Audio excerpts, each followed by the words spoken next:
RSS के number 2 के नेता दत्तात्रेय होसबोले ने कहा कि संविधान की मूल अवधारणा में धर्मनिरपेक्षता और समाजवाद नहीं था। ये बाद में जोड़ा गया। हमारे साथ आरजेडी के वरिष्ठ नेता मनोज झा हैं। सर, जिस तरीके से दत्तात्रेय होसबोले का बयान आया कि इसकी समीक्षा होनी चाहिए, इसे कैसे देखते हैं आप?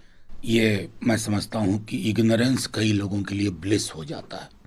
इस व्यक्ति ने, जिनका नाम आप बता रहे हैं होसबोले साहब, उनको चिंता किस बात की है? इंसर्शन पे या स्पिरिट पे? कॉन्स्टिट्यूएंट असेंबली डिबेट उन्होंने नहीं पढ़ा है। दो चीजें होती है, की आर्टिकल्स एंड प्रीएम्बल।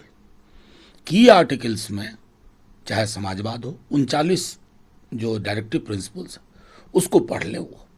उसके अलावा अलग अलग धाराओं में जो धर्मनिरपेक्षता की गूंज है, जो संविधान सभा की बैठकों से निकल करके आई, मैं समझता हूं उसको इनकार करके वो गोलवलकर वाली परंपरा को फिर से जिंदा करना चाहते हैं।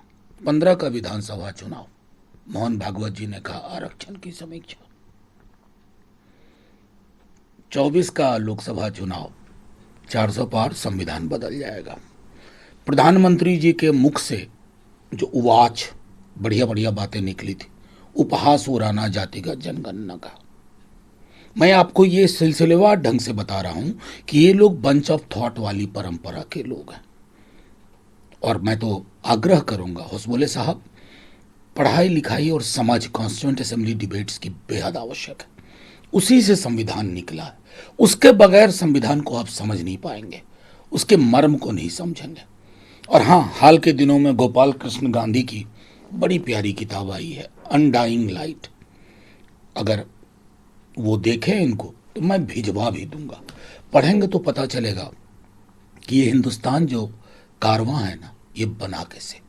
इसका महासागरीय मिजाज चाहे समाजवाद के स्वरूप में हो या धर्मनिरपेक्षता के, इसका निर्माण किस प्रकार हुआ है।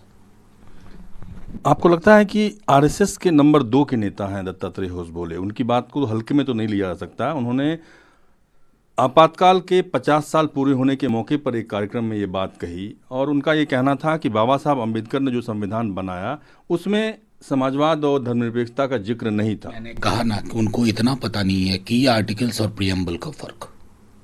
जिस व्यक्ति को ये समझ ना हो, आपातकाल पे बोल रहे थे, मैं उस पर टिप्पणी नहीं करना चाहता। वो सचमुच काला अध्याय था और आज भी उस काले अध्याय के काले बादल मंडरा रहे हैं। होसबोले साहब आरएसएस के हैं ना, 4 बयान सत्ता के खिलाफ बोल के दिखा दे।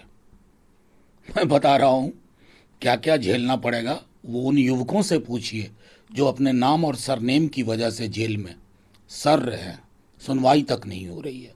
तो मैं आग्रह करूंगा अभी कि संविधान का प्रीएम्बल, संविधान की धाराएं और उसके निर्माण में कॉन्स्टिट्यूएंट असेंबली का क्या योगदान था, अगर इसकी समझ नहीं होगी, और समझ इसलिए भी शायद नहीं होगी क्योंकि वो 25 पन्ने की जो मिथक वाली इतिहास संघ के लोगों ने पढ़ा है ना, वो इस विशाल देश के चरित्र को समझ नहीं पाएगा। धन्यवाद। हमसे बातचीत के लिए कैमरा पर्सन सुनील के साथ रमन कुमार, दिल्ली न्यूज़ 24।